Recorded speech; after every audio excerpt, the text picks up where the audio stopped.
petite vidéo improvisée.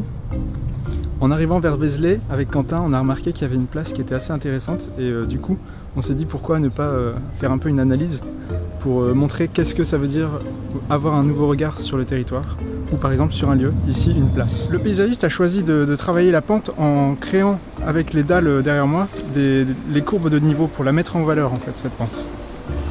Et ce qu'on peut remarquer aussi c'est que la pente en fait elle continue jusqu'en bas, jusque dans des massifs en fait qui viennent récupérer les eaux de ruissellement.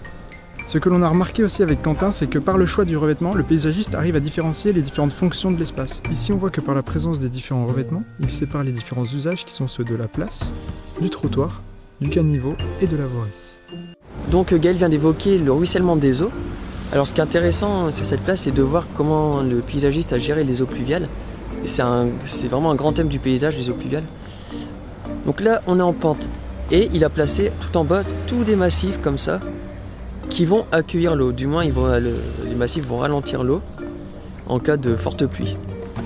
Donc là on peut aller voir est-ce que ça va simplement ralentir ou est-ce que ça va aller infiltrer l'eau directement dans le sol. Alors là si je descends les marches, comme on est en pente, voilà, on peut voir que l'eau arrive sur un mur de soutènement. Un mur de soutènement en fait c'est un mur qui a pour but de retenir un sol.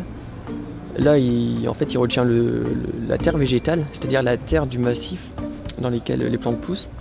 Et là en fait on peut voir ici qu'il y a un petit trou.